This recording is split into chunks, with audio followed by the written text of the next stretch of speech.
News रंग के श्रोता दर्शकों को प्रकाश बियानी का नमस्कार। दोस्तों, आज विश्व पर्यावरण दिवस है जो हम हर साल मनाते हैं, पर प्रकृति खुश नहीं होती। इस साल प्रकृति खुश है और हम डरे हुए हैं। जी हाँ, मैं कोरोना की बात कर रहा हूँ, जो प्रकृति के लिए वरदान है और हमारे लिए अभिशाप। सच यह है कि प्रकृति के साथ हमने अत्याचार किया, प्रकृति सहन करती रही, अति हो गई तो कोरोना हो गया। यही प्रकृति का स्वभाव है। वह उदारता से जीने के लिए हमें जरूरी ऊर्जा ही नहीं, उत्साह और उमंग प्रदान करती है। प्रकृति देने में कंजूसी नहीं करती तो दंड देने में देर भी नहीं करती और कमी भी नहीं करती।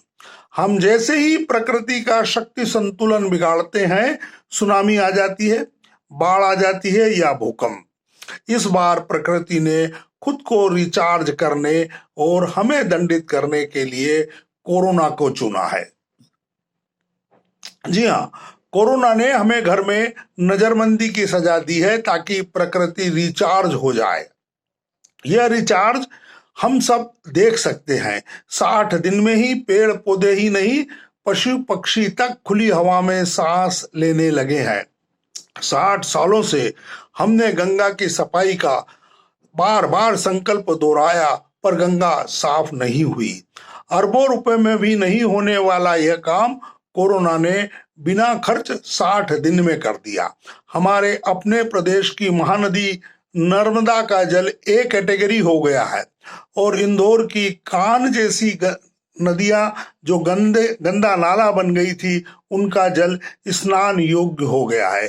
कोरोना ने हमें घर में नजर बंद किया तो सड़कों से वाहन गायब हुए, कार्बन मोनोऑक्साइड, हाइड्रोकार्बन, नाइट्रोजन के ऑक्साइड, सल्फर डाइऑक्साइड मिश्रित धुआं घटा, जिसने शहरों की आबो हवा बदल दी। औद्योगिक इकाइयों से रसायन और धुआं तथा कंस्ट्रक्शन साइट्स से धूल विसर्जन न होने से पर्यावरणीय प्रदूषण घटा है। संक्षेप में कहें तो हवा, जल और जंगल ही नहीं, हमारे शहर, हमारे घर और परिवार सबके लिए ये 60 दिन संजीवनी साबित हुए हैं। हमारी लाइफ स्टाइल बदली है।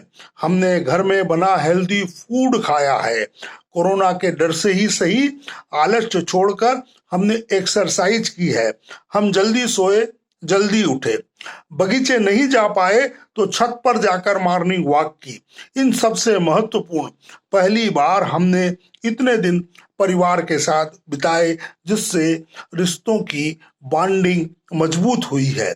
लॉकडाउन के इतने फायदे देखकर ही आध्यात्मिक गुरु श्री श्री रविशंकर ने कहा है कि सारी दुनिया में साल में एक बार 15 दिन के लिए तालाबंदी होना चाहिए। अब हमें सोचना है कि कोरोना जैसा कोई वायरस विवश करे तो यह लॉकडाउन हो या स्वैच्छिक। आइए आज एक बोध कथा से अपनी बातचीत समाप्त करते हैं। एक धनी पिता अपने पुत्र को बताना चाहता था कि वह भाग्यशाली है, अन्यथा दुनिया में ज्यादा लोग तो गरीब हैं। यह बात समझाने के लिए पिता पुत्र को किसान के एक खेत में ले गया। वे 24 घंटे वहां रहे।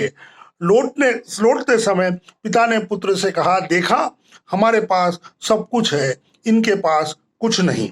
पुत्र बोला, हाँ, हमारे पास एक कुत्ता है, इनके पास 4 कुत्ते और कई पशु हैं। हमारे घर में छोटा सा स्विमिंग पूल है और इनके पास कल बहती नदी है। हमारे घर में छोटा बगीचा है और इनके आसपास विशाल जंगल है। हमारे घर से केवल छत और दीवारें दिखती है, इनके घर से आसमान और अनगिनत सितारे। तो दोस्तों, अब आप सोचें कि कौन है अमीर और कौन है गरीब। धन्यवाद।